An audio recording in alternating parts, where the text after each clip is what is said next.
This is part 3 of me going through all the comics associated with the Hellraiser franchise. Let's get back to it. Also in 1992, we got Dread Summer Special number 1, which is basically a short prose story telling the origins of the unholy original Cenobites. The story is called Children of Fire, and this was a simple one-off issue that very little people know about, let alone have. The next comic series to feature the Hellraiser franchise was called Pinhead numbers 1 through 6. Now this was a collaboration between Epic Comics and Marvel in 1993 and 94. In this story, chaos reigns in Hell as a disorder spreads that begins to destroy Leviathan and his Cenobites. Pinhead then commissions a man who once accessed Hell via a rope puzzle configuration to build him a machine to take him to the source of the problem. Unfortunately, the machine betrays Pinhead, sending him on a crazy adventure through time, going up against various figures throughout our history. Ultimately, though, Pinhead time travels back to the present in order to return Order to Hell. The following series to feature the Hellraiser franchise was called Pinhead vs. Martial Law,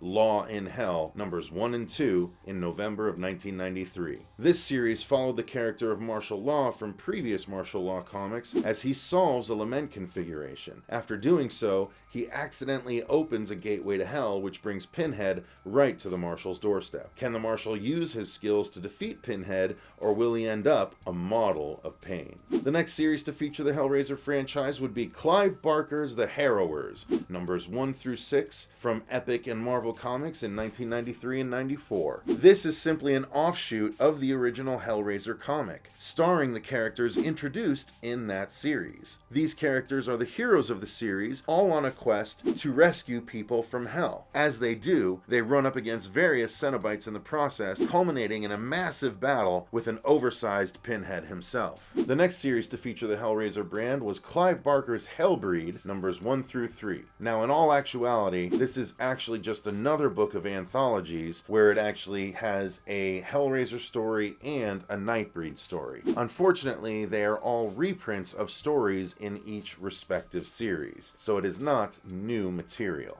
Finally, from the Epic Comics line in 1994, we got Hellraiser Spring Slaughter, which was, like a lot of its one-shot predecessors, just another multi-story anthology involving the Cenobites and how they mess with humankind. Like for part 4.